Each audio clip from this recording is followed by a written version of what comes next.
قال فبما أغويتني لأقعدن لهم صراطك المستقيم ثم لآتينهم من بين أيديهم ومن خلفهم وعن أيمانهم وعن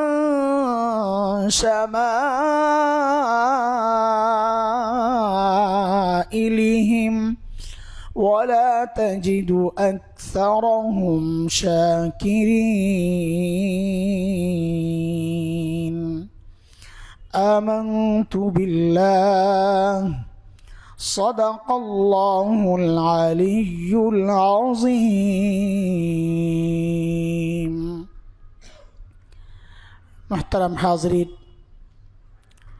আল্লাহ সুবহানাহু ওয়া তাআলার অশেষ মেহেরবানি যে মালিক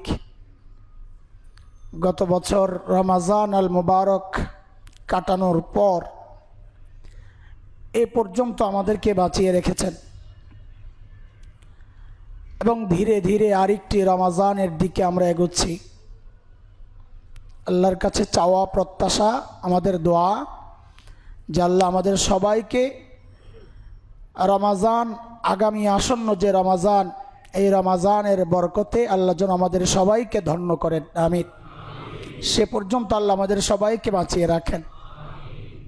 নবী আলাইহিস সালাম তো সেই রজব থেকে দোয়া শুরু করতেন, আল্লাহ আমাদের রজব শাবানকে বরকতময় করো, আমাদেরকে রমজান পর্যন্ত পৌঁছে দাও, দোয়া করতে থাকতেন। এগুলো আল্লাহ তাআলার বড় বড় নেয়ামত, অনুগ্রহ আল্লাহর। মাঝে মধ্যে আল্লাহ এমন কিছু উপলক্ষ দান করেন, মাস, কিছু রাত, কিছু মুহূর্ত। সারা সব সময় মানুষ তো আল্লাহকে ডাকে, কিছু পেতে চায়, তার চাওয়াগুলো আল্লাহর কাছে পেশ করে। আর কিছু মুহূর্ত আছে এমন যে মালিক বান্দাকে ডাকতে থাকেন। সব সময় তো বান্দা মালিককে ডাকে, কিছু মুহূর্ত এমন আছে যে মালিক বান্দাকে ডাকেন, কি লাগবে তোর, আমি আসছি দেওয়ার জন্যে। এমন একটা মুহূর্ত হচ্ছে রমজানের অনেক মুহূর্ত, লাইলাতুল বারাআহ, শবে কদর, শবে বরাত, এগুলো এমনই মুহূর্ত। তাহাজ্জুদের ওয়াক্ত, এগুলো এমনই মুহূর্ত যে মুহূর্তগুলোতে মালিক বান্দাকে ডাকেন, ওরে বান্দা আমি দেওয়ার জন্য আসছি, তোমার কি লাগবে বলো। সব সময় তো বান্দা চায়। তো এমনই এক মুহূর্ত আমাদের সামনে খুব আসন্ন, এই সপ্তাহতেই 29 তারিখ দিবাগত রাত, 14ই শাবান, যাকে হাদিসের পরিভাষায় যাকে বলে নিসফে শাবান, আমরা চিনি শবে বরাত নামে। শব্দটা একটু সমস্যা থাকলেও যেহেতু আপনারা বারবার বুঝতে কষ্ট হবে আমি যদি খালি বারবার নিসফে শাবান বলি, শাবানের মধ্য রজনী, বুঝাটা একটু দেরি হইতে পারে। এই জন্য সহজে বুঝার জন্য আমি শবে বরাতই বলবো, বুঝে নিয়ে মাথায় ওইটাও রাখেন যে বরাত মানে ভাগ্য রজনী না। বরাত মানে আমরা বরাত বলতে যেটা বুঝি ভাগ্য, এই ভাগ্য না। এখানে বরাত হলো বারাআহ, বরাত না, বাংলা বরাত না, বারাআহ আরবি শব্দ, মুক্তি, মুক্তির রজনী। যেহেতু আল্লাহ তাআলা এই রাতে বহু মানুষকে মাফের ওয়াদা করেছেন, এই জন্য এর নাম মুক্তির রজনী।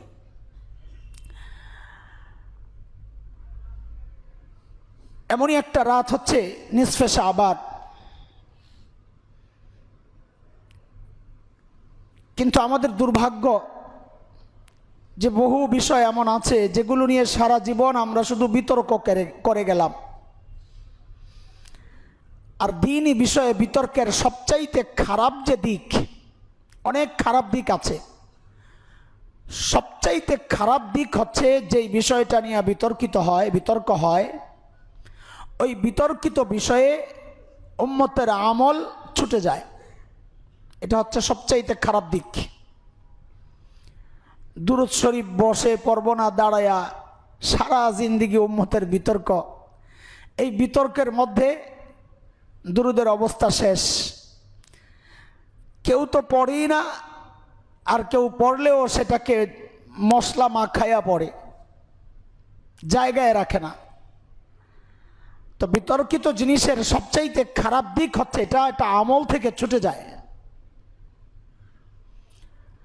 লাইলাতুল বারাআ আমাদের সমাজে বিতর্কিত একটা জিনিস। বিতর্কিত মানে আলোচিত, রাত তো আর বিতর্কিত না। এটাকে কেন্দ্র করে আমরা বিতর্ক করেছি। বিতর্কের বিষয়টা আমাদের দিকে, রাতের দিকে না। আমরা বিতর্ক করেছি, রাত বিতর্কিত না। আছে কি নাই এখন এই নতুন করে এই গুঁতোগুতি শুরু হয়েছে, আছে কি নাই। এর মধ্যে লস যেটা, আমল যেগুলো করার ছিল এগুলোও ছুটে যায়। ওই যে মাথায় ঢুকছে, আরে এটা তো বিদাতি কাজ, কোনটা বিদা, ওই দিকে আর তো আর যায় না। ওই বিদা শুনছে, আরে বাপরে। তারপরও কে বলছে? সাধারণ কোনো হুজুর তো বলে নাই, আমার মহল্লার খতিব তো বলে নাই, বলেছে তো টেলিভিশনে বড় হুজুর। বাপরে বাপ।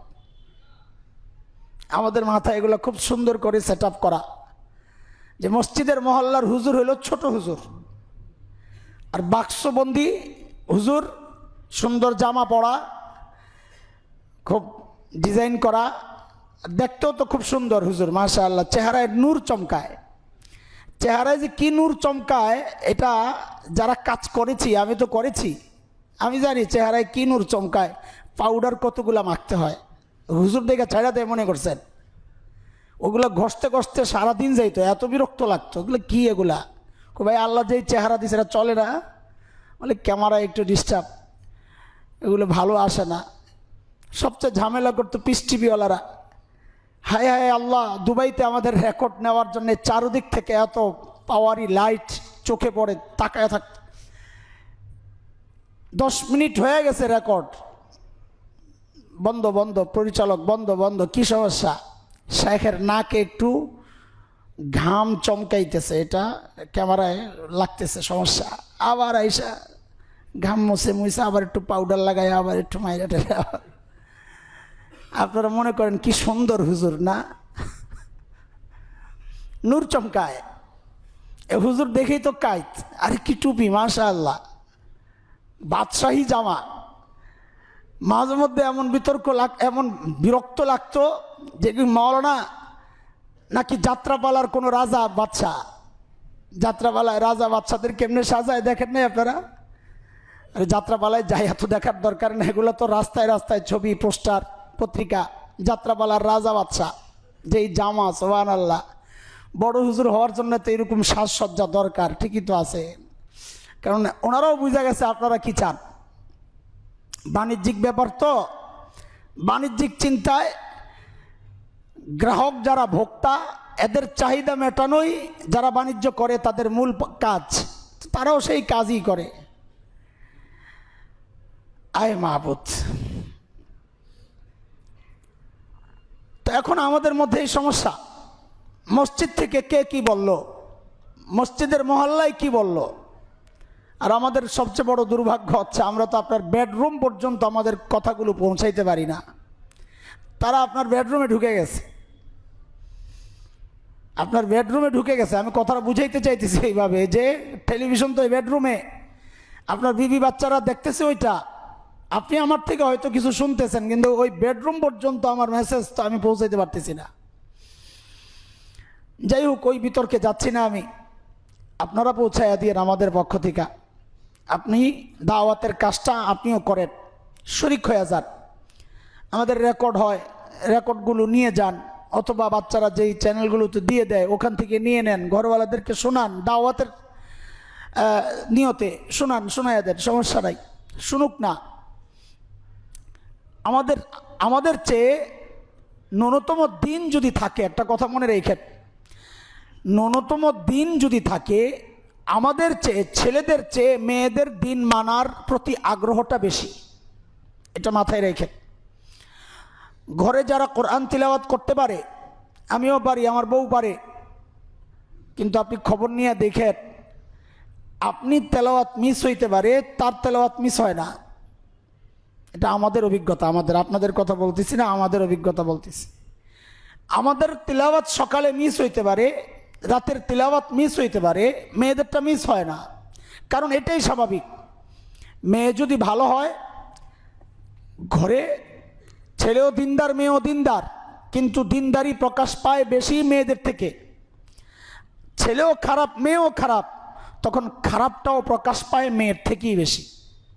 প্রকাশের জায়গাটা তার কাছে একটু বিস্তৃত, বিশাল। তো এই কথাগুলো তাদের কাছে পৌঁছায়া দেন আপনারা। আমি সূরা আরাফের 2টা আয়াত তেলাওয়াত করেছি। এই আয়াতের উপর অনেক আলোচনা করেছি নানান প্রসঙ্গে। শয়তান তার জীবনের চূড়ান্ত টার্গেট সে আল্লাহকে জানাইছে, আল্লাহ যাদের কারণে আপনি আমাকে তাড়ায়া দিলেন। এই কথাটাও শয়তানের একটা কৌশল, দেখেন। এবং এই কৌশল আমরা অবলম্বন করি। সেটা হচ্ছে, শয়তান বলে আল্লাহ যাদের কারণে, মানে মানুষের কারণে তো আমারে তাড়াইছেন। তো এটা একটা ভুল কথা, মিথ্যা কথা। মানুষের কারণে সে বিতাড়িত হয় নাই, সে নিজের কারণেই বিতাড়িত হয়েছে। অন্যায় তো করছে সে নিজে। এই প্রবণতা আমাদের এই সমাজে, নিজের দোষ আরেকজনের কাঁধে চাপায়া নিজে বাঁচতে চাই, এই কাজটা শয়তানের। শুরুতে একটা কথা বলে নিলাম।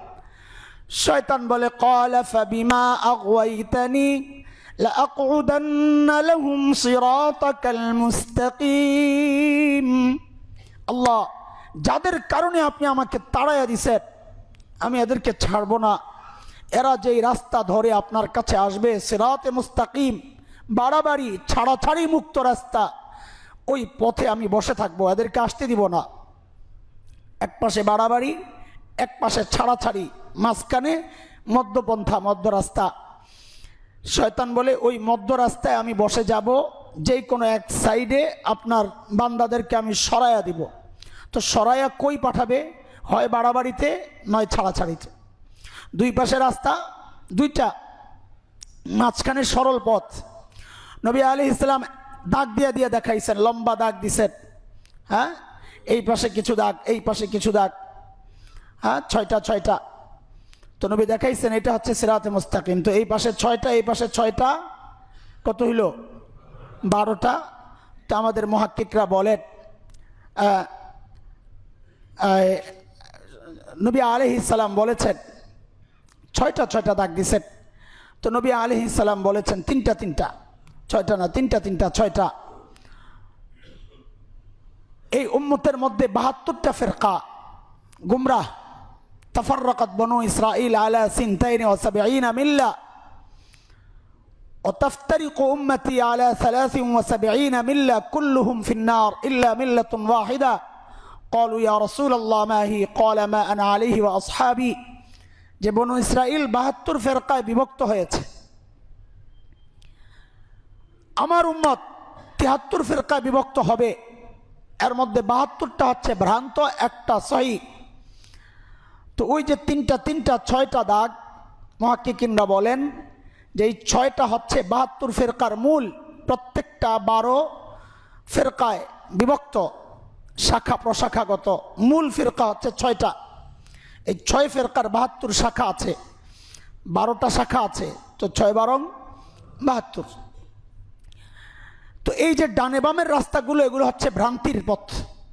মাঝখানে একটা হচ্ছে সিরাতে মুস্তাকিম, ইসলাম বাড়াবাড়ি মুক্ত, ছাড়াছাড়ি মুক্ত দিন।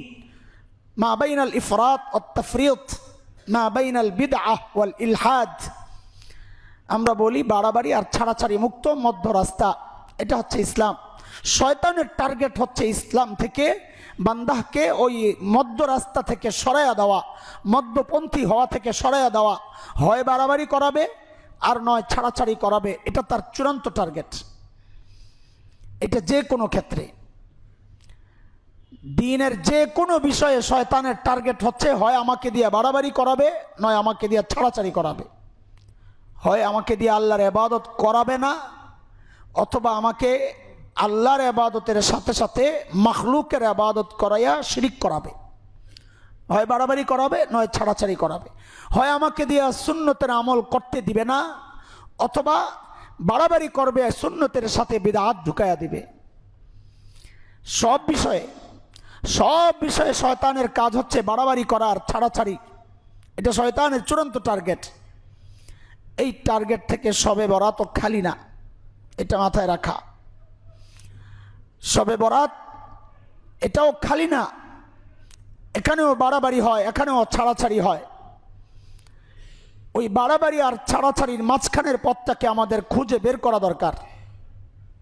ছাড়বো না, বাড়াবো না, এটা হোক আওয়াজ, স্লোগান। শবে বরাতকে ছাড়বো না, বাড়তি কিছু করব না, বাড়াবাড়িও করব না, ছাড়াছাড়িও করব না, অস্বীকারও করব না, আবার নিজ থেকে কিছু যুক্তও করব না। আমাদের কাজ এটা, শয়তান আমাদেরকে দিয়ে এটি করায়। কিন্তু এই কাজগুলো করানোর ক্ষেত্রে শয়তানের পদ্ধতি এক হয় না। শয়তান এক পদ্ধতিতে ধোঁকা দিলে ধরা পড়ে যেত। সূরা আরাফ আয়াত 17 শয়তান এটা আল্লাহকে জানিয়েছে, সুম্মা লাআতিয়ান্নাহুম মিন বাইনি আইদিহিম ওয়া মিন খালফিহিম ওয়া আন আইমানিহিম ওয়া আন শামাইলিহিম ওয়া লা তাজিদু আকসারাহুম শাকিরিন। শয়তান চায় না আমি আপনি মালিকের সাথে জুড়ে থাকি। শবে বরাতের মতো এমন ফজিলতপূর্ণ রাতের সওয়াবগুলো আমরা পাই, এটা শয়তান চায় না। তার তো কষ্ট লাগবে, এত ব্যাপক হারে আল্লাহ এই রাতে মানুষকে মাফ করবেন, তো এটা কি শয়তানের সহ্য হয়? বলেন, এত কষ্ট করে সে গুনাহ করাইলো আর মুহূর্তের মধ্যেই সব মাফ, এটা কি সে চাইবে? যেহেতু চাইবে না, সে চাইবে এই রাতের ফজিলত থেকে যেন আমরা বঞ্চিত হই। বঞ্চিত কেমনে করবে? কাউকে আমল না করাইয়া বঞ্চিত করবে, কাউকে আমল করাইয়া নিজ থেকে কিছু বাড়াইয়া করানোর মাধ্যমে বঞ্চিত করবে। বঞ্চিতের পদ্ধতি এক হবে না। বঞ্চিত হয় সবাই, কেউ কইরা বঞ্চিত হয়, কেউ ছেড়ে বঞ্চিত হয়। বঞ্চিত হয় সবাই। আপনি মনে করেন না যে করে সে বঞ্চিত হয় না, সেও বঞ্চিত হয়। আর যে করে না সে তো হয়। পদ্ধতি আলাদা আলাদা। মোহতারাম হাজরিন, বিদআত এর সবচাইতে খারাপ দিক যেটা বিদআতের, সেটা হচ্ছে ওই জায়গার যে সুন্নতটা আছে, ওই সুন্নতটা থেকে বান্দা বঞ্চিত হয়। বিদআতের খারাপ দিক এটা। ওখানে একটা সুন্নতের পদ্ধতি তো আছে, বিদআত করা মানে আপনি ওই সুন্নতের পদ্ধতি থেকে দূরে সরে গেলেন। এটা বিদআতের খারাপ দিক সব বিষয়ে। শবে বরাত তো এর ব্যতিক্রম না। এটা পালন করতে গিয়েও আমরা বিদআতে জড়াই। শয়তানের টার্গেট আমি যেন বঞ্চিত হই। নবী আলাইহিস সালাম বলেছেন, 10 জন সাহাবী থেকে এই বরাতের হাদিস প্রমাণিত, সহি। ইমাম আলবানী রহমতুল্লাহ আলাইহি সহি বলেছেন শবে বরাতের এই হাদিসকে, নিসফে শাবানের হাদিসকে। সেটা হচ্ছে আল্লাহ তাআলা সূর্য ডুবার পর একদম আসমানে, দুনিয়ার আকাশে নেমে আসেন, মানে বান্দার কাছাকাছি চলে আসেন, এসে ডাকতে থাকেন একদম ফজরের আগ পর্যন্ত, শবে সাদিক পর্যন্ত আল্লাহ তাআলা ডাকতে থাকেন। কি বলে ডাকেন? আলা মিন মুস্তাগফিরিন ফাগফির লাহ, এই কেউ আছো ক্ষমা প্রার্থনাকারী, ক্ষমা চাইবে, চাও চাও, আমি আসছি তোমাকে মাফ করার জন্যে। দেখেন এই জায়গায় আমাদের কোনো ভাই এই হাদিসকে রদ করার জন্য এই কৌশল অবলম্বন করে। আপনাদেরকে বলে দেয় যেন বিভ্রান্ত না হন। বলে এই ডাক তো আল্লাহ প্রতি রাতেই দেন, এই ডাক কিন্তু আল্লাহ প্রতি রাতেই দেন। তাহলে হ্যাঁ সত্য, আমিও তো বলি, অস্বীকার করি নাই তো আমি, প্রতি রাতেই দেন। তবে এই রাতে দেন পুরা রাত, আর প্রতি রাতে দেন শেষ রাতে, শুধু একটা নির্দিষ্ট সময়ে। খামাখা মানুষকে বিভ্রান্ত করেন না। এই রাতে দেন পুরা রাত, কিন্তু অন্য রাতে শুধু তাহাজ্জুদের ওয়াক্তের একটা ছোট্ট সময় আল্লাহ ডাকতে থাকেন, আলা মিন মুস্তাগফিরিন ফাগফির লাহ, আছো কি কেউ ক্ষমা চাইবে আমার কাছে, গুনাহ করেছ, আসো আমি আজকে তোমাকে ক্ষমা করতে আসছি, চাও। আলা মিন মুস্তারজিকিন ফারজুকাহ, আছো কি কেউ কারো রিজিক লাগবে, তো চাও আমার কাছে, আমি রিজিক দিতে আসছি তোমাকে। আলা মুবতালান ফাউআফিয়া, আছো কি কেউ বিপদগ্রস্ত, তো আমার কাছে মুক্তি চাও, আমি তোমাকে বিপদ থেকে মুক্তি দিয়ে দিব, আমি আসছি তোমাকে মুক্ত করার জন্যে। আলা কাজা আলা কাজা, হাদিসের কথা কয়টা বলবো, নবী বলেন এইভাবে আল্লাহ ডাকতে থাকেন, কার কি সমস্যা, কার কি জরুরত, সব মিটায় নাও, এক রাত আল্লাহ দিয়ে দিয়েছেন। কিন্তু এর সাথে এটাকে স্পষ্ট করে না মিলানো, ঘুরায়া পেঁচায়া বুঝানো যায়, কিন্তু আমি ওই দিকে আর যেতে চাচ্ছি না। সেটা হচ্ছে আল্লাহ রিজিক বন্টন করেন, ভাগ্য রজনী যেটা আমরা বলি, আগামী বছরের ভাগ্য লেখা হয় না, এটা দুর্বল কথা। শক্তিশালী কথা হচ্ছে ভাগ্য লেখা, রিজিক বন্টন, এগুলো হায়াত মৌত সব সিদ্ধান্ত এগুলো হবে লাইলাতুল কদরে, কদরের রাত্রিতে। দুইটাকে না গুলায় ফেলা, আমরাও বলেছি বহুবার, কিন্তু কথাগুলো দুর্বল। এই রাতে ভাগ্য রজনী বলে, ভাগ্যের বন্টন এই রাতে হয়, রিজিকের বন্টন এই রাতে হয়, এই জন্য চাইতেছি রিজিক না, রিজিক ওই জন্য চাচ্ছি না, রিজিক আল্লাহ দিবেন ওয়াদা করেছেন, ওই জন্য চাচ্ছি। তার মানে ভাগ্য এই সারা বছরেরটা বন্টন হবে না, সারা বছরের জন্য আমার কি কি লাগবে আমি চাইয়া নেই, চাইলে হবে না চাইলে নাই, এটা হচ্ছে বন্টন। সারা বছর বিপদ থেকে বাঁচতে চাই তো চাইয়া নেই, সারা বছর কেন চাইবো, সারা বছরেরটা কেন চাইবো, আমি চাইবো আল্লাহর কাছে সারা জীবনের, আমি চাইবো তো সারা জীবনেরটা চাইবো, কারণ আল্লাহ তো বলেন নাই যে আমি এক বছরের জন্য দিতে আসছি, তোমার এক বছরে কি কি লাগবে চাও আমার কাছে। আল্লাহ বলতেছে না আলা মিন মুস্তারজিকিন, রিজিক লাগবে কার, আমি আসছি। তো রিজিক কি আপনার এক বছরই লাগবে নাকি, পরবর্তী লাগবে না? চায়া বসবো একদম মৃত্যু পর্যন্ত, যা যা দরকার যত বেশি চাওয়া যায়। দরবার বড়, চাওয়াটা কেন ছোট হবে? আরে দরবার বড়, চাওয়াটা কেন ছোট হবে?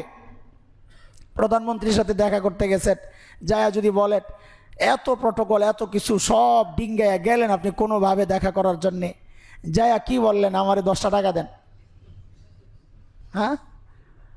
তো প্রধানমন্ত্রী তো ভয় পাওয়া যাবে, ভয় পাওয়া যাবে কি জন্যে, যেটা তো পাগলে কোন সময় আমার ধরে বসে, আমার কাছে এসে 10 টাকা চাই কেউ? এটা তো ভালোই বুঝছেন, বলার উদ্দেশ্য হচ্ছে এটা তো খুব ভালো বুঝেছেন। অথচ আমরা আল্লাহকে প্রধানমন্ত্রীর নিচের জায়গায় বসাই, না হলে আল্লাহর কাছে চাইতে আমি কেন কম চাই বলেন? দরবার যেহেতু বড়, আমি কেন চাই ছোট? আমি চাইবো বড়টাই চাইবো। আর সবচেয়ে বড় কোনটা? কয় কোটি? আরে সবচেয়ে বড় কয় কোটি? এটাই তো বলেন খালি, সবচেয়ে বড় হইলো আল্লাহ জান্নাত চাই, জান্নাত, এটা হলো সবচেয়ে বড়, বড়র কাছে বড়টাই চাইবো। এই দুনিয়ার এই নোংরা কিছু চাই আমি কেন আমার সময় নষ্ট করব? চাইবো বড়টাই। আল্লাহ জান্নাত চাই, জান্নাত, জাহান্নাম থেকে বাঁচতে চাই, তোমার আরশের নিচে ছায়া চাই, তোমার হাবিবের কাউসারের পানি চাই, তোমার হাবিবের শাফাত চাই, হাসরের পেরেশানি থেকে বাঁচতে চাই, কবরের আযাব থেকে মাফ চাই, মৃত্যু যন্ত্রণা থেকে পানাহ চাই। চাইবো তো বড়টাই চাইবো, ছোটটা কেন চাইবো? দুনিয়ার এই অস্থায়ী জীবনের এই হালকা জিনিস কেন চাইবো? দরবার বড়, চাওয়াও যেন বড় হয়। তো এই রাতে আল্লাহ তাআলা ওইভাবে দিতে থাকবেন, মাফ করতে থাকবেন। এটা কি শয়তানের সহ্য হবে বলেন?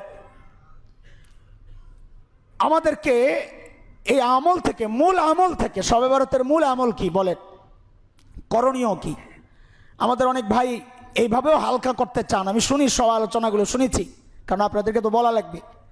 এইভাবেও বলেন যে শবে বরাতের ফজিলত আছে, তবে করণীয় কিচ্ছু নাই, শেষমেশ মানে, যেহেতু শেখ আলবানী সহি বলছেন, না মাইনা হতে পারে না, মানি শবে বরাতের ফজিলত আছে, মর্যাদা আছে, কিন্তু করণীয় কিচ্ছু নাই। এটাও বইলা চালাইয়া দিতে চায় যেন আমরা কাজে না লাগি। মর্যাদা আছে আছে আর কি, সওয়াব আছে আছে, করণীয় কিচ্ছু নাই। এই জন্য আমাদের আপনাকে করণীয় ঠিক করে দিতে হয়, যে না ওই ভ্রান্তিতে পড়বেন না, করণীয় নাই মানে আল্লাহ যে বললেন মাফ চাও, আমি মাফ করবো, তো এখানে করণীয় নাই, এমনি মাফ করবে? আল্লাহ বলতেছেন চাইতে হবে, চাও, তো আমি চাইবো। তার মানে 1 নম্বর পেয়ে গেলাম শবে বরাতের করণীয়, এই রাতের করণীয় আমি তওবা করবো, ইস্তেগফার পড়বো, আমি আমার গুনার জন্য মাফ চাইবো, 1 নম্বর করণীয়। 2, আল্লাহ বলেন রিজিক দরকার, রিজিক চাও, আমি আমার মালিকের কাছে রিজিক চাইবো, যা যা দরকার আমার জরুরত সব আল্লাহর কাছে পেশ করব। 2 নম্বর করণীয় পেয়ে গেলাম। আল্লাহ বলেছেন বিপদ থেকে কে বাঁচতে চাও, চাও, আমি বিপদ থেকে মুক্তি দিতে আসছি, তো আমি আমার সমস্ত বিপদের কথাগুলো আমার মালিকের সামনে পেশ করব। তার মানে হচ্ছে আমি আমার দোয়া শবে বরাতের অন্যতম আমল হচ্ছে দোয়ায় পড়ে থাকবো, ইস্তিগফার পড়তে থাকবো, আমল করতে থাকবো, এগুলো হচ্ছে করণীয়। আরও কিছু করণীয় আছে, রোজা। তবে শুরুতে বলেনি যেন আপনারা বিভ্রান্ত না হন। রোজার হাদিসগুলো, যে হাদিস এক সাহাবী থেকে বর্ণিত, ওই হাদিসটার ব্যাপারে মুফতি তাকি উসমানী দামাত বারাকাতুহুল আলিয়া বলেছেন অতটা শক্তিশালী না, তো এই জন্যে আমরা রোজাদের রাখতেই হবে এরকম যেন মনে না করি। রাখবো, পড়ছে তো 14 তারিখ, তো রাখবো, অসুবিধা কি? পরের দিন রাখবো, অসুবিধা কি? 14, 15 রাখি, 13 তারিখও রাখি, তাই আমি 20-এর রোজা হয়ে গেল। আরও আগের থেকে রাখি, কালকে থেকে রাখি, সমস্যা কি? নবী 1 থেকে 27 তারিখ পর্যন্ত রাখতে থাকি না, শেষ দিকে 1-2টা রোজা বাদ দিই, হাদিস নবী বাদ দিয়েছেন রমজানের প্রস্তুতির জন্যে। নবী আলাইহিস সালাম শাবানের সবচেয়ে বেশি রোজা রাখছেন রমজানের পর নবী শাবানের সবচেয়ে বেশি রোজা রাখছেন, তো আমিও রাখি। শবে বরাতকে কেন্দ্র করেই যে রাখতে হবে এটার দরকার কি? হ্যাঁ, যদিও হাদিসে আসছে যে ওই রাতে ওই দিন যদি কেউ রোজা রাখে তো আল্লাহ তাআলা তার পেছনের সমস্ত গুনাহ মাফ করে দেন। তো আমরা রাখবো, সাথে মিলেও রাখি না, তো শবে বরাতের রোজার সওয়াব যদি থাকে পাইয়াও গেলাম, না থাকলে আইয়ামে 20 প্রতি মাসের 3 দিন যে নবী রোজা রাখতেন ওইটা পাইয়া গেলাম। ওইটাও যদি না হয় তো শাবানে নবী বেশি বেশি রোজা রাখতেন, ওইটা তো পাইলাম। হাত ছাড়া তো হবে না, একটা তো পাবো, তো রোজাও রাখবো। আমাদের করণীয়ের মধ্যে আমরা আরেকটা কাজ করি, সেটা হচ্ছে কবরস্থানে যাই। নবী আলাইহিস সালাম গিয়েছেন, হাদিসে আসছে। তবে আমাদের মুফতি শফি রহমতুল্লাহ আলাইহি বলেছেন দিনকে তার নিজের যে অবস্থান ওই অবস্থানেই তুমি রেখো, তার যে ক্যাটাগরি, এর চেয়ে বাড়ানোর দরকার নাই, কমানোরও দরকার নাই। এটাকে হালকা যদি হয় হালকা জায়গায় হালকা মতো করা। কবরস্থানে যাওয়ার যে আমল নবী আলাইহিস সালামের গোটা জীবনে একবার পাওয়া গেছে, লাইলাতুন নিসফ মিন শাবানে নবী কবরস্থানে গেছেন গোটা জীবনে কতবার? একবার। মুফতি শফি রহমতুল্লাহ আলাইহি বলেন কেউ যদি জীবনে একবার কবরস্থানে যায় তার সুন্নাহ আদায় হয়ে যাবে, প্রতি বছর যায় হাজিরা দেওয়ার দরকার নাই। কাজে ওইটাকে এত গুরুত্ব দেওয়ার কিছু নাই। কবরস্থানে যাওয়া বাদই দেন, গেছেন তো জীবনে বহুবার, আর না গেলে কি আসে যায়। করণীয়ের মধ্যে আমাদের এগুলোই আছে, দান সাদাকা করব, শবে বরাতের কারণে সওয়াব বাইরে যাবে, বিষয়টা এমন না। বিষয়টা হচ্ছে যে আল্লাহ রাজি থাকবেন, আল্লাহ যদি আজকে রাজি থাকেন তো আমার দোয়াগুলো সহজে কবুল হবে, ওই নিয়তে দিব। সাদাকা আল্লাহর নারাজি আর অসন্তুষ্টিকে কমায় দেয়। কিন্তু করবো না, যেগুলো করার চেয়ে এখন করবো না আওয়াজ বেশি করা দরকার। কি কি করব না, কারণ আমাদের করার চেয়ে কাজের চেয়ে অকাজ বেশি হয়। এই জন্য কাজ কি কি এগুলো দেখাইতে বেশি সময় লাগে না। কাজ তো এই রোজা রাখবো, আশপাশ মিলাইয়া টিলাইয়া রাখবো, একান্তই শবে বরাতের রোজা এমন যেন না হয়। নিসফে শাবানের রোজা এর সাথে আইয়ামে 20 হিসাবে 3 দিন 13, 14, 15 রোজা তো সারা মাস নবী রাখতেন, সব সময় রাখবো আমরা। আর এখন তো সমমঙ্গলও পড়ে গেছে, ওই সমমঙ্গলের রোজা হিসাবে রাখবো। নবী নিজের জন্মদিন হিসাবে সোমবার রোজা রাখতেন, তো ওই হিসাবেও রাখবো। সুন্নত নবী রাখছেন, আমিও রাখতেছি। আশপাশ মিলে শুধুই শবে বরাত যেন মাথায় না থাকে, এটা হলো বলার উদ্দেশ্য। সবচেয়ে বেশি আমল করব হচ্ছে আমি আল্লাহর কাছে মাফ চাইবো, বিপদ থেকে বাঁচতে চাইবো, রিজিক চাইবো, এগুলো যা যা চাওয়া দরকার। দোয়ায় থাকবো, দোয়ায়। এই রাতে আমার আমল বেশি কোনটা বলেন? কোনটা বলেন সবাই? এই রাতের সবচাইতে গুরুত্বপূর্ণ আমল কি? এটা মাথায় রেখেন। না নামাজ, না রোজা, না অন্য কোনো কিছু। আমার এই রাতের সবচেয়ে বড় গুরুত্বপূর্ণ আমল হচ্ছে, সবাইকে বলাইতেছি যেন মাথায় সেট হয়, বলেন সবচেয়ে বড় আমল। দোয়া কি করব? 1 নম্বর হচ্ছে গুনাহ থেকে মুক্তি চাইব, 2 রিজিক চাইব, বিপদ আপদ থেকে বাঁচতে চাইব, আরো যা যা চাওয়া দরকার এই রাতে চাইয়া আল্লাহর কাছ থেকে মঞ্জুর করাই আনিব ইনশাআল্লাহ। এবার চলেন করব না কি এগুলা দেখি। এগুলোর তো কোনো শেষ নাই, কারণ এত কিছু করি আমরা। এই তো শুরু হবে, হুজুর শবে বরাতের নামাজ কয় রাকাত? সারাদিন নামাজ পড়ে নাই, ফজর নামাজ সব পড়ে নাই, ওই দিন জোহরও পড়ে নাই, আসরও পড়ে নাই। সন্ধ্যা এসা উজু টুজু করে জিজ্ঞেস করে, হুজুর শবে বরাতের নামাজ কয় রাকাত? এখন তো কমছে, আগে তো আমাদের লোকজনরা লিস্ট করতে হইতো, লিস্ট, লম্বা লিস্ট পকেটে থাকে, বাইর করে যায় এক জায়গায় যায় ঠিক চিহ্ন দিয়ে মিলাদ, মিলাদ দোকানে দোকানে মিলাদ, শবে বরাতে দোকানে দোকানে দোয়া। শবে বরাত মানে সন্ধ্যার মাগরিবের পর থেকেই তো সাল্লাল্লাহ শুরু। তো এত কি আর মনে থাকে? শত শত দাওয়াত আসে, তো এই জন্য হুজুররাও লিস্ট করে রাখতো, পকেট দিয়ে বাইর করে ঠিক চিহ্ন দেয় আর দৌড় মারে, যায় সাল্লাল্লাহ টান দিয়া সংক্ষেপ। ওই দিন লম্বা সাল্লাল্লাহ হবে না, ওই দিন সংক্ষেপ সাল্লাল্লাহ, কারণ ক্ষেপ অনেকগুলো আছে তো মারতে হবে। তো এই সংক্ষেপ সাল্লাল্লাহ মাইরা মাইরা দৌড়ে, এগুলো কমছে, এগুলো কমছে। কিন্তু কমার যে কারণ, ওই কারণটা আমাদের জন্য বড় সুখকর না। কমার কারণ বিদআত না, খুশি হওয়ার কিছু নাই। বিদআত মনে করে কেউ ছাড়ছে, ব্যাপারটা এমন না। দ্বীনের প্রতি মানুষের আগ্রহ কমে গেছে, ওই জন্যে ছাড়ছে। বুঝে আসছে কথা? বুঝাইতে পারছি? এই যে মিলাদ আগের মতো কমছে, আপনি খুশি হওয়ার কিছু নাই। যাহা বেদাত কমে গেছে এখন, হুজুর গো ওয়াজের কারণে এই বেদাত কমছে না, না, আমাদের ব্যর্থতার কারণেও এই বেদাতগুলো কমছে। আমাদের ব্যর্থতা কি? মানুষের আগের যে দ্বীনি জজবা, ওইটা আমরা আর রাখতে পারি না, ওইটা কমে গেছে। জজবাটাকে ঘুরাইতে পারি নাই, জজবাকে ঘুরাইতে পারি নাই। বেদাত ছাড়ছে, সুন্নত আদায় করো, সুন্নত যেগুলো আছে করো, ওগুলো তো করাইতে পারি নাই। বেদাত ছাড়ছে। বেদাত কেন ছাড়ছে? বেদাত মনে করে, কি মনে হয়? বেদাত মনে করে ছাড়ে নাই, সে ছাড়ছে দ্বীনের যে আগ্রহ তার ছিল আগে, ওইটা এখন নাই হয়ে গেছে, ওই জন্য বেদাত ছাড়ছে। কারণ বেদাতটাও মানুষ দ্বীনের আগ্রহ থেকেই করে, দ্বীনি অনুভূতি থেকেই করে। সে ভুল করতেছে, সে গুনাহ করতেছে, কিন্তু যা করতেছে ওইটা দ্বীনি আগ্রহ থেকেই করেছিল। এখন কিন্তু দ্বীনের আগ্রহ কমে গেছে, এই জন্য বেদাত ছাড়ছে। কাজে খুব খুশি হওয়ার কিছু নাই।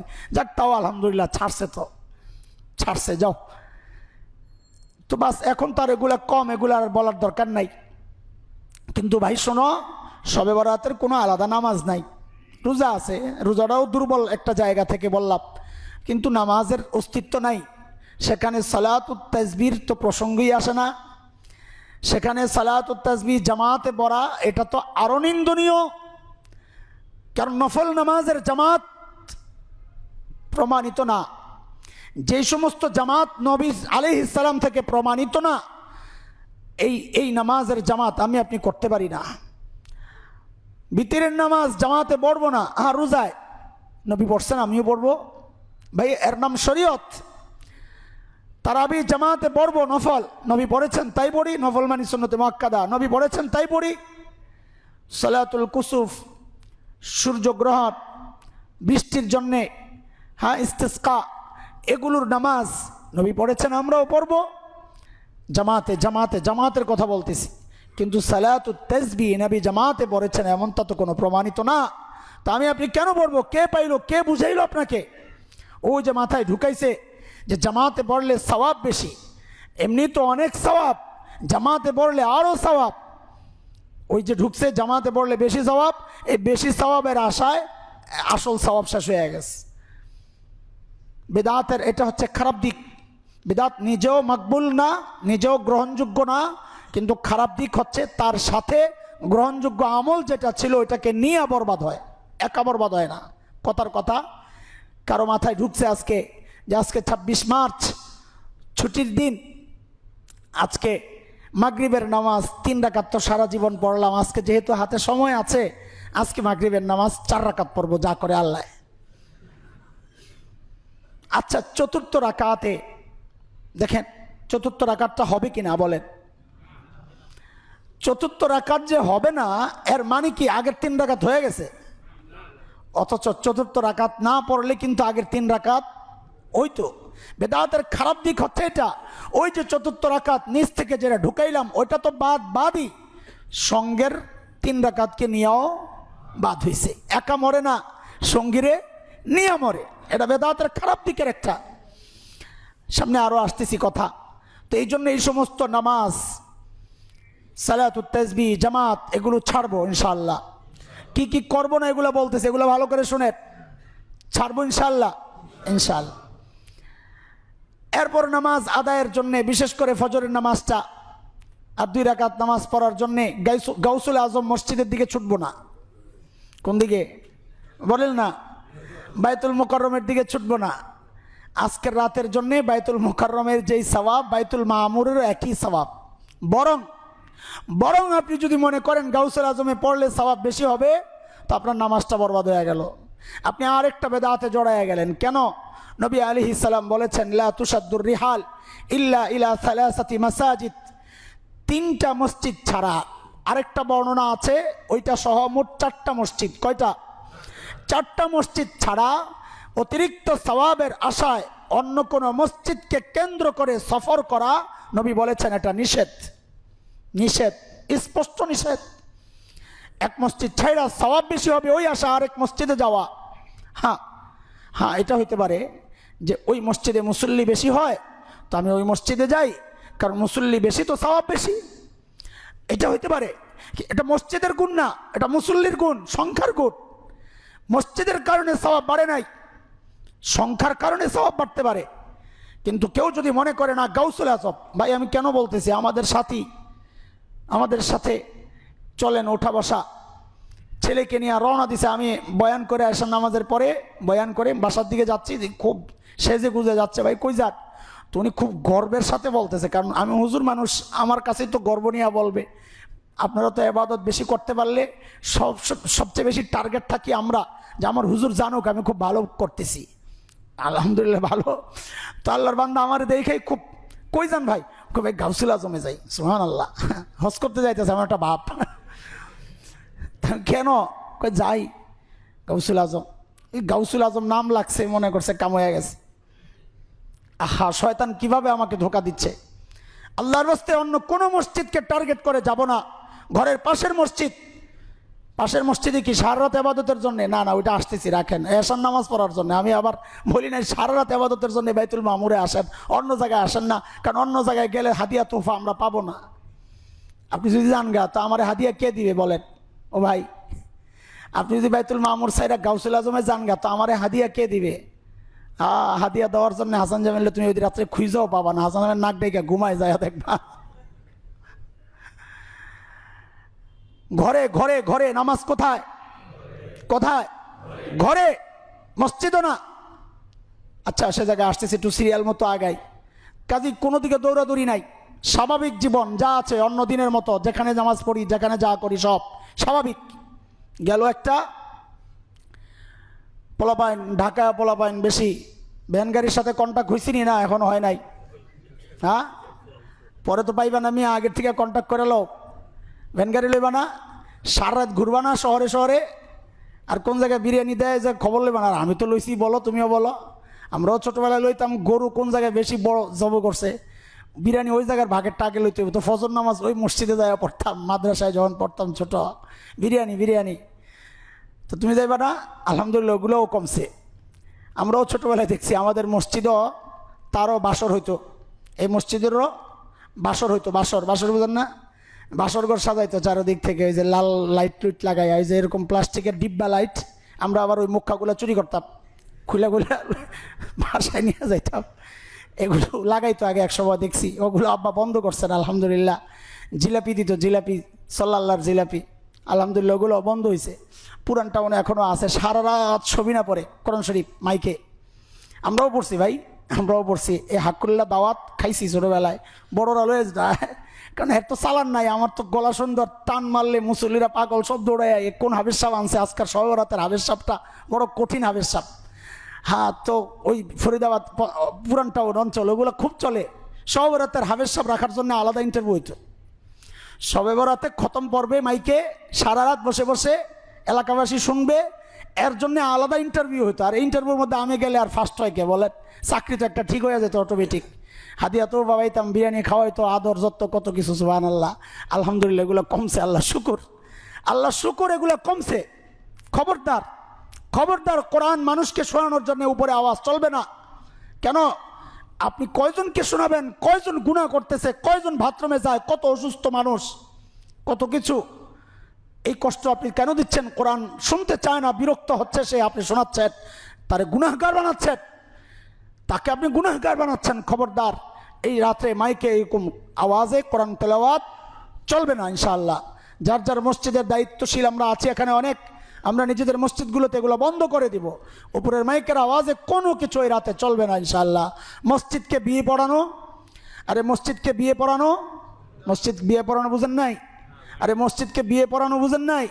মসজিদকে শাড়ি দিয়া সাজানো, লাইট দিয়া সাজানো চলবে না। মসজিদ যা আছে আগের মতো, সাজাইলে আল্লাহ আসবে, আর না সাজাইলে আসবে না। লা হাওলা ওয়ালা কুওয়াতা ইল্লা বিল্লাহ। মসজিদ সাজাইলে আল্লাহ আসবে বলেন না?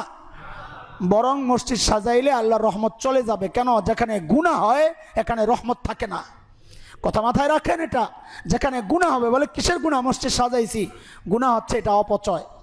এটা কি? অপচয়। অপচয় গুনাহ। যেখানে গুনাহ হবে সেখানে মালিকের রহমত আসবে না। আপনি কিভাবে রহমত আনতে চান মসজিদ সাজায়া? খবরদার, এগুলো করবো না আমরা ইনশাআল্লাহ। এরপরে যে দাওয়াতটা বাসায় পৌঁছাবেন সেটা হচ্ছে, আমাদের মেয়েরা দেখেন গে এখন থেকে ইউটিউবে রেসিপি তালাশ করতেছে, হালুয়ার রেসিপি নতুন কি আসছে, নতুন নতুন রেসিপি হালুয়া, যত রকমের ডাল এখন থেকে সংগ্রহ করা শুরু করছে। যাই আটকায়া দেন, আল্লাহর রাস্তে এগুলো বন্ধ কর। কেন? যেগুলো বিদা, বলে কি কয় হালুয়া বানানো কি বিদা? হালুয়ার সাথে বিদাতের কি সম্পর্ক? রুটির সাথে বিদাতের কি সম্পর্ক? তো বলে যদি সম্পর্ক না থাকে তো তুমি হালুয়া আজকে বানাইলা না কেন? সম্পর্ক নাই, আমি মানলাম। রুটির সাথে বেদাতের সম্পর্ক নাই, হালুয়ার সাথে বেদাতের সম্পর্ক নাই, মানলাম। তো তুমি আজকে খাওয়াইলা না কেন আমারে? হ্যাঁ, গত 1 মাস কেন খাওয়াইলা না কেন? এটা শবে বরাতের অপেক্ষায় বসে রইছ। বুঝা গেল বেদাত ছিল না, আমি বেদাত বানাইছি, আমি বেদাত বানাইছি। বেদাত ছিল না, রুটি বেদাত ছিল না, হালুয়া বেদাত ছিল না। মনে রেখেন, এটাও একটা বেদাতের একটা লাইন। সেটা হচ্ছে, কোনো আমল যখন শরীয়ত কর্তৃক টাইম নির্ধারিত না থাকে, সিস্টেম নির্ধারিত না থাকে, ওই আমলের জন্য টাইম নির্ধারণ করা, ওই আমলের জন্য সিস্টেম নির্ধারণ করা, এটাও একটা বিদআত। হালুয়া রুটির জন্য তো কোনো টাইম নির্ধারিত ছিল না, এটার জন্য আমি শবে বরাতকে নির্ধারণ করলাম, কাজে হালুয়া রুটিও বিদআত। আমাদের এক মাওলানা, আমি গত বছরও বলেছিলাম, আমার যতটুকু মনে পড়ে, চ্যানেল আইতে ইসলামী প্রোগ্রাম করতেন, বিভিন্ন দুনিয়া দেখাইতেন। লোকটা ছিল চরম বিদআতি মুশরিক, লোকটা ছিল চরম বিদআতি এবং মুশরিক। তার কিছু কথা শিরকি। তো যদি তওবা করে না মরে থাকে, তার জন্য দোয়া করারও আমার সুযোগ নাই। আমি জানি না, এই জন্য আমি দোয়াও করছি না, বদদোয়াও করছি না। তিনি তার প্রোগ্রামে বলেছেন যে মৌলবীরা না জানে এই কথা বলে, মানুষকে জিজ্ঞেস করে। দেখেন কত সহজভাবে ফতুয়া কাকে জিজ্ঞেস করতেছে। আরে ফতুয়া কাকে জিজ্ঞেস করতেছে? যে ফতুয়া জানে না তাকে জিজ্ঞেস করতেছে। এটাও তো একটা অন্যায়, এটাও একটা অন্যায় যে আলেম না তার কাছে জিজ্ঞেস করা। তো আমি জিজ্ঞেস করতেছি, আচ্ছা বলেন তো রুটি বানানো কি বিদআত? তা আপনি বললেন না, তো ফতুয়া এসে গেছে রুটি বানানো বিদআত না। হালুয়া বানানো কি বিদআত? না, তো ফতুয়া এসে গেছে বিদআত না। আমি জিজ্ঞেস করলাম, আমি কি অপরাধটা করছি? রুটি বানায় হালুয়া বানায় ওই দিন ফকিরদেরকে মিসকিনদেরকে দিছি, কি অপরাধটা করলাম? অবশ্যই অপরাধ না, অবশ্যই অপরাধ না। হালুয়া রুটি খাওয়ানো গরিব কেটে তো অপরাধ না, তা আমি বেদাত কেন বলতেছি? তো ওইবার আসেন, ওই যে মাগরিবের নামাজের 4 রাকাতের 4র্থ রাকাতে বলেছি, কিছু কথা পরে বলবো, এখন আসেন। ওই যে মাগরিবের 4র্থ রাকাত আপনি পড়ছেন, সেখানে 4 নম্বর রাকাতে দাঁড়াই কি পড়ছেন? আওয়ামী লীগের গোষ্ঠী কিলাই, বিএনপির গোষ্ঠী কিলাই, জামাতরে কিলাই, এগুলো পড়ছেন? বলেন বলেন, কি বলছেন? আলহামদুলিল্লাহি রাব্বিল আলামিন। সূরা ফাতিহা পড়ছেন? সূরা ফাতিহা পড়া কি গুনাহ? গেলেন রুকুতে, আল্লাহু আকবার বলা কি গুনাহ? রুকুতে পড়লেন সুবহানা রাব্বিয়াল আযীম, গুনাহ। সামি আল্লাহু লিমান হামিদা, গুনাহ। রব্বানা ওয়ালাকাল হামদ, গুনাহ। গেলেন সেজদায়, নবী বলেন ইন্না আকরাবা মা ইয়াকুনুল আবদু মির রাব্বিহি ওয়া হুয়া সাজিদ, একজন বান্দা যখন সেজদায় লুটায় সে মালিকের সবচেয়ে নিকটে পৌঁছে যায়, এটা গুনাহ। সেজদায় পড়লেন সুবহানা রাব্বিয়াল আলা, গুনাহ। আল্লাহু আকবার, গুনাহ। আল্লাহু আকবার, গুনাহ। 3 বার রুকুতে সেজদায় সুবহানা রাব্বিয়াল আলা, গুনাহ। বসে পড়লেন আত্তাহিয়াতু লিল্লাহ, গুনাহ। আল্লাহুম্মা সাল্লি আলা, গুনাহ। একটাও তো গুনার কাজ করেন নাই, কিন্তু ফতুয়া কি এই 4 রাকাতের 4 নম্বর রাকাত হয়েছে? কেন আপনি গুনাহ করলেন না? গুনাহ নামাজ হবে না কেন? গুনাহ তো করেন নাই, তো নামাজ হবে না কেন? খালি এই 4 রাকাত বাদ হয় নাই মিয়া, সাথের 3 রাকাতও কি যেটা শুদ্ধ ছিল ওইটাও কি বাদ হয়ে গেছে? কেন? বলে বালতির সব পানি তো বিষ না, 1 ফোঁটা বিষ দিছো, এখন পুরা বালতি, পুরাটা কেন বিষ হবে? আমি তো পুরা বালতির পানি তো ঠিক ছিল, ওই যে বিষটা যায় বাকিটারও কি বানায় দিছে, বিষাক্ত করে দিছে। ঠিক বেদাতের বিষয়টা এমন যে আমলের সাথে অল্প বেদাত ঢুকলে গোটা আমলটাকে বিষাক্ত করে দেয়, বিদআত করে দেয়। এরে দোস্ত, হালুয়া রুটি তো বিদআত ছিল না, সূরা ফাতিহা পড়া যেমন বিদআত ছিল না, কিন্তু তুমি জায়গা মতো পড়ো নাই, নির্দিষ্ট জায়গা নিজে ঠিক করেছ। নিজে ঠিক করার অধিকার তো আমাকে আল্লাহ দেয় নাই। আমি নিজে একটা আমল তৈরি করা মানে কি, এই আমলটা সম্পর্কে আল্লাহর জানা ছিল না, এই আমলটা সম্পর্কে নবীর জানা ছিল না। নবী হালুয়া রুটি বানাইতে পারেন নাই, এটা যদি সওয়াবের কাজ হইতো নবী কেন করলেন না? নবী কেন বলে গেলেন না আমাদেরকে যে খবরদার এই রাতে হালুয়া রুটি বানায়া গরিবদেরকে খাওয়াইবা? কেন বলে গেলেন না? তাইলে নাউজুবিল্লাহ, নাউজুবিল্লাহ, নবী উম্মতের উপর খেয়ানত করছেন। যে একটা আমল সওয়াবের ছিল, নবী আমাকে ওই খবরটা পৌঁছায়া যান নাই, তাইলে নবী আমাকে আমার কাছে তার দায়িত্ব পুরো আদায় করেন নাই। অথচ শেষ হজ, বিদায় হজে নবী যখন সাহাবীদেরকে জিজ্ঞেস করলেন আমি আমার জিম্মাদারি আদায় করেছি সব, তো সবাই বলেছেন হ্যাঁ।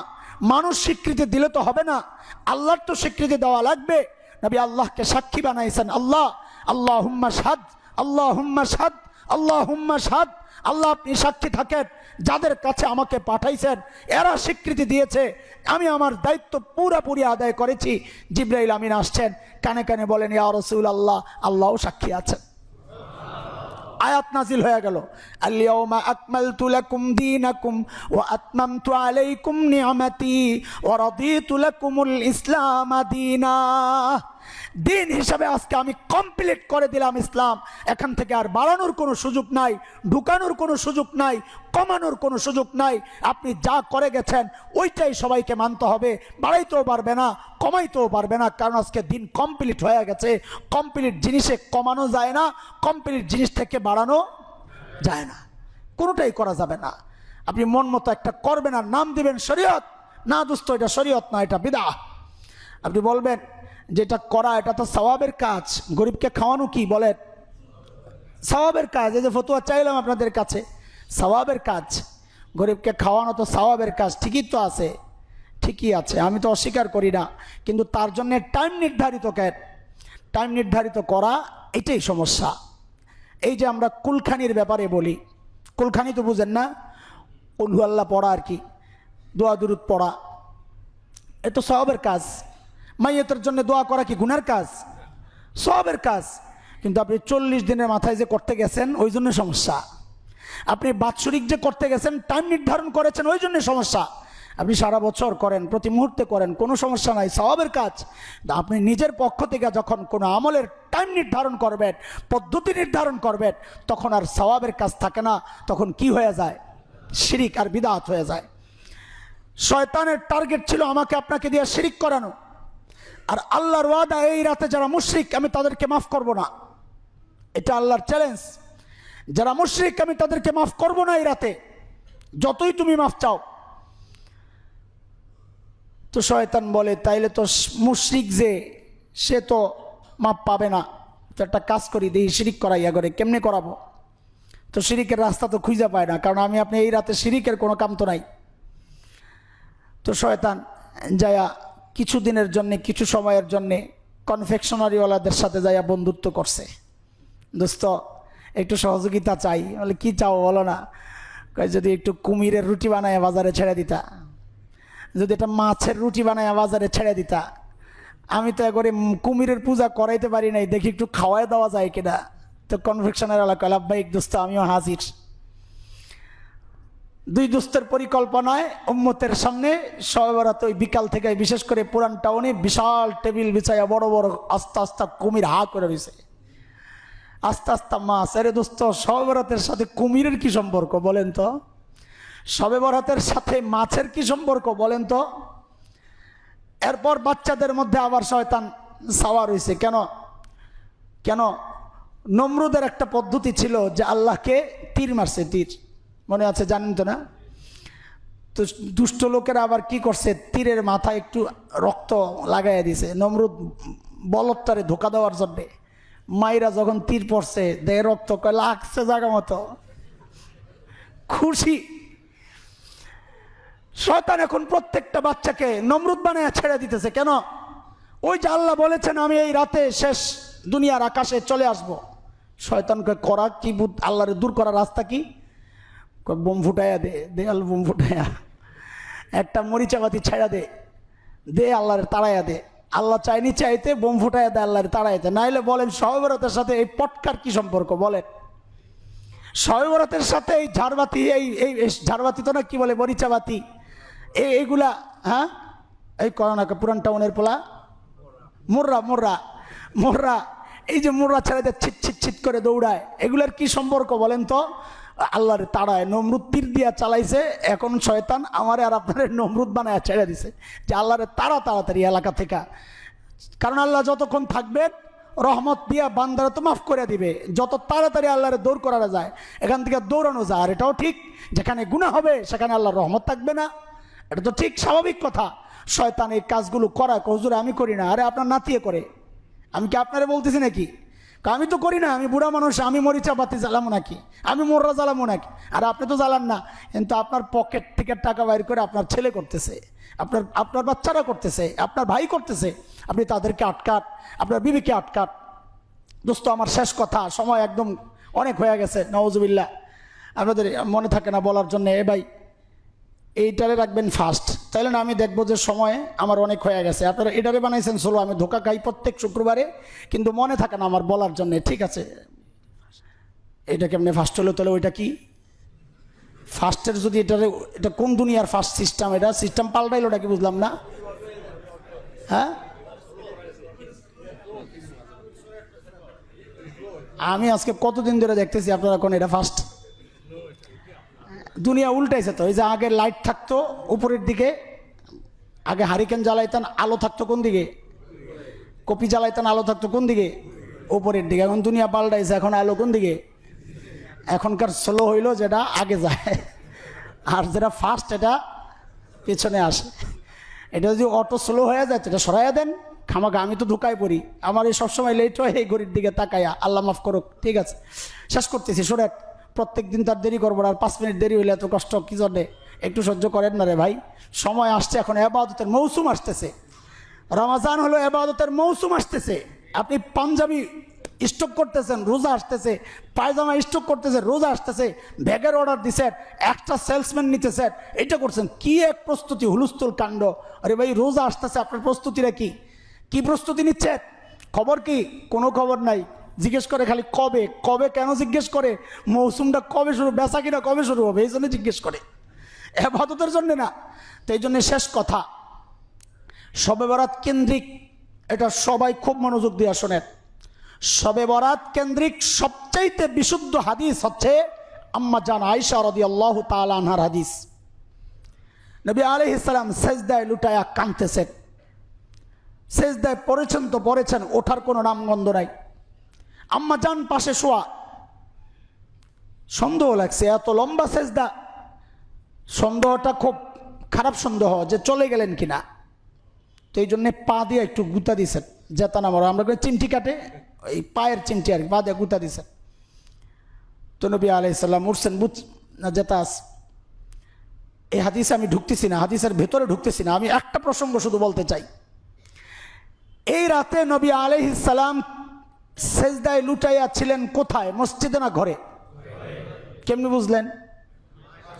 আম্মা জান আয়েশা পাও দিয়া গুতা দিছেন মসজিদে না, নিজের বিছানায়। কোথায়? অথচ মসজিদ কি বাইতুল মামুরের মতো আপনার গলি থেকে অনেক দূরে না দেওয়ালের পরে? বলেন, ঘর থেকে বের হইলেই মসজিদ। নবী আলাইহিস সালামের মসজিদ কোথায়? আর কোথায়? আরে ঘর থেকে বের হইলেই মসজিদ, মসজিদ থেকে বের হইলেই ঘর, একই দেওয়ালের এদিক ওদিক। ঘর থেকে বের হইলেই মসজিদ যেখানে, সেখানে নবী মসজিদে নববীতে না আয়েশা নিজের ঘরে নামাজ পড়তেছেন। এটা হচ্ছে শবে বরাতের সবচাইতে বিশুদ্ধতম হাদিস। নবী কোথায় ছিলেন? বলেন আপনারা, সবাই বলেন। তাহলে কেন আপনাদেরকে মসজিদ থেকে আমি সরাইতে পারি না? বলেন কেন পারি না? শবে বরাত উদযাপন করতে চাইলে নিজের ঘরে উদযাপন করবো ইনশাআল্লাহ, মসজিদ না। বলেন, মসজিদে অবশ্যই ঈশা পড়তে আসবো, অবশ্যই ফজর পড়তে আসবো, কিন্তু নফলের জন্যে কোথায়? কোথায়? বলে ঘরে পরিবেশ নাই। এটা একটা শয়তানের বড় মারাত্মক ধোঁকা। কেন নাই? কেন নাই? এই রাতেও কি আপনার ঘরটাকে দিনই ঘর বানানো যায় না? যদি না যায় মসজিদে আইসা কোনো লাভ নাই। ঘরকে যদি দিনই ঘর না বানানো যায়, একা একা দিন পালন করার কোনো সিস্টেম নাই। কু আনফুসাকুম ওয়া আহলিকুম নারা, সূরা তাহরিম আয়াত 6। মালিক বলেছেন নিজেকেও বাঁচতে হবে, পরিবার পরিজনকেও বাঁচাতে হবে। এর নাম হচ্ছে দিন। ঘরে চলবে নষ্টামি ভণ্ডামি আর শয়তানের সব কাজ ঘরে চলবে। আপনি মসজিদে আইসা হাসান বসরি সাজবেন, কাজ হবে না। কারণ ওইটা আপনারই অবদান। ওই টেলিভিশন আপনি কিনে দিচ্ছেন, ওই বিবি বাল বাচ্চাদেরকে এই লেখাপড়া আপনি করিয়েছেন। এখন দায় এড়াতে পারবেন না। অন্তত একটা রাত তো তাদেরকে নিয়ে আল্লাহর কাছে হাজিরা দেন। নিজের বাচ্চাদেরকে নিয়ে আল্লাহর কাছে একটা রাত অন্তত হাজিরা দেন। একটা রাত অন্তত নিজের ঘরটাকে গুনাহমুক্ত রাখেন। একটা রাত অন্তত নিজের ঘরটাকে মসজিদ বানান। নবী আলাইহিস সালাম বলেছেন, তোমরা ঘরকে কবর বানাইও না। লা তাজালু বুয়ুতাকুম কুবুরা, তোমরা নিজেদের ঘরকে কবর বানাইও না। মানে কি? মানে হচ্ছে কবর ইবাদতের জায়গা না। ঘরটাও যেন এমন না হয়। ঘরকে ইবাদতের জায়গা বানাও, কারণ এই উম্মতের এটা আলাদা বৈশিষ্ট্য। এই উম্মতের প্রত্যেকটা জমিনের ইঞ্চি ইঞ্চি মাটিকে আল্লাহ ইবাদতের জায়গা বানিয়েছেন। জুইলাত লিয়াল আরদু মসজিদান মুতাওয়ারা, পুরা জমিনকে আল্লাহ মসজিদ বানাইছেন। পুরা জমিনকে আল্লাহ পবিত্রতার মাধ্যম বানাইছেন। মাটি দিয়া তায়াম্মুম করা, পবিত্রতা অর্জন করা যায়, এটা এই উম্মতের বৈশিষ্ট্য। আপনি ঘরকে কবর বানাইতেছেন, ঘরে ইবাদত করেন না, ঘর কবর হয়ে গেছে। অথচ ঠিক উল্টাটা হচ্ছে, কবরস্থানকে ইবাদতের জায়গা বানাইছি, ইবাদত করি যায় কবরস্থানে। অথচ করা দরকার ছিল ঘরে। কবরস্থান তো ইবাদতের জায়গা না, কবরস্থান তো মুর্দা মানুষ রাখার জায়গা। আমরা করছি উল্টা। এই জন্যে এই আজকের মজলিস থেকে প্রতিজ্ঞা করে যাই, আমার যত পরিকল্পনা শবে-বরাত কেন্দ্রিক সাজাবো, সমস্ত পরিকল্পনা হবে আমার ঘর কেন্দ্রিক, মসজিদ কেন্দ্রিক না। আমি তো মন চায়, আমার তো মন চায় মসজিদের সদর গেট ওই দিন আমরা তালাবদ্ধ করে দিই, কিন্তু ফিতনা হবে, বিশৃঙ্খলা হবে, মানুষ ভুল বুঝবে। এই জন্য আমি এটা করছি না। না ওইটাই করতাম যে মসজিদের দরজাগুলো সব বন্ধ করে দেন, এশার নামাজের পর মানুষ সরাইয়া দেন। এটা পারতেছি না নানান কারণে। কিন্তু আপনাদের কাছে অনুরোধটুকু রেখে যাই যে মসজিদ কেন্দ্রিক ইবাদত সাজাবো না শবে বরাতের নফল আমলের জন্যে। মসজিদে আসবো ফরজ নামাজ জামাতে পড়ার জন্যে, সারা রাত মসজিদে কাটায়া ফজরের নামাজ যায় ঘরে ঘুমাইতেছি। এই হচ্ছে আমার আপনার শবে বরাত। আল্লাহ হেফাজত করুন। ভুল বুঝেন না, আপনাদের জন্য যেটা মঙ্গল ওইটা আমি বলতেছি, আমি আপনাদের হিতাকাঙ্ক্ষী হিসাবে বলতেছি, ভুল বুঝেন না। মসজিদে থাকলে আমার লাভ, কথাটা মাথায় রেখেন। আপনারা যত মসজিদ কেন্দ্রিক হবেন তত বেশি আমার ফায়দা। আমার বলতে আমি মৌলবী, আমার পুরা জাতি, আমি একা না, আমি মৌলবীদের ফায়দা। আপনারা আসবেন, হুজুরের সাথে মুসাফাহা করবেন, মোলাকাত হবে। খালি হাতে মুসাফাহা কয়জন করবেন? 10 জনের মধ্যে একজনের তো ভিতরে কিছু মাল মশলা হালুয়া রুটি থাকবে, এটা তো আমার লাভ। কিন্তু আপনার আমল নামা তো খালি হয়ে যাইতেছে, এটা তো আমার কষ্ট। আমি চাই আমার পকেট খালি থাকুক, আপনার আমল নামা ভরে যাক। আমাদের পকেট খালি হয়ে যাক, আপনার আমল নামা ভরে যাক। এটা আমার চাওয়া, ওয়ারাসাতুল আম্বিয়া হিসাবে, নবীদের ওয়ারিস হিসাবে আপনাদের কাছে ওইটাই চাই। ভাই আমল করেন তো সহিটা করেন, আমল করেন নবী আলাইহিস সালাম যেভাবে করেছেন ওইভাবে করেন। আমল ছাড়বো না, বাড়াবাড়িও করব না। এটাই হোক আমাদের আজকের এই বছরের শবে বরাতের একটা প্রতিজ্ঞা। যে আমরা বাড়াবাড়িও করব না ইনশাআল্লাহ, এবং ছাড়াছাড়িও করব না। নিজের ঘরে বসে নামাজ পড়ব, ইবাদত করব, তাসবিহ তাহলিল পড়ব, আল্লাহর কাছে চাইবো, সারা রাত কাটাবো যদি সম্ভব হয়, কিন্তু অবশ্যই যেন ফজরের নামাজটা জামাতে না ছুটে। ছোট্ট একটা দাওয়াত দিয়ে রাখি, সেটা হচ্ছে আমাদের মসজিদে প্রতি বছরই ইশার নামাজের পর আমরা কিছু দিক নির্দেশনা দিয়ে দেই শবে-বরাত কেন্দ্রিক। এবছরও হবে ইনশাআল্লাহ তাআলা। ইশার জামাত তো 8:30 এশার জামাত, 8:30 করছেন, 8:30 করবেন সেদিন। আচ্ছা আচ্ছা আচ্ছা, ঠিক আছে, 8:30 এশার নামাজ হবে। আসবেন ইনশাআল্লাহ, জামাতে নামাজ পড়বেন, বসবেন, কিছু আলোচনা হবে, দোয়া ইস্তেগফারের পর আপনাদেরকে ছুটি, বাসায় যাইয়া বাকি ইবাদত সারবো। আল্লাহ তাআলা সে পর্যন্ত আমাদের সবাইকে ভালো রাখেন, আমিন। ওয়া আখিরু দাওয়ানা আলহামদুলিল্লাহি রাব্বিল আলামিন।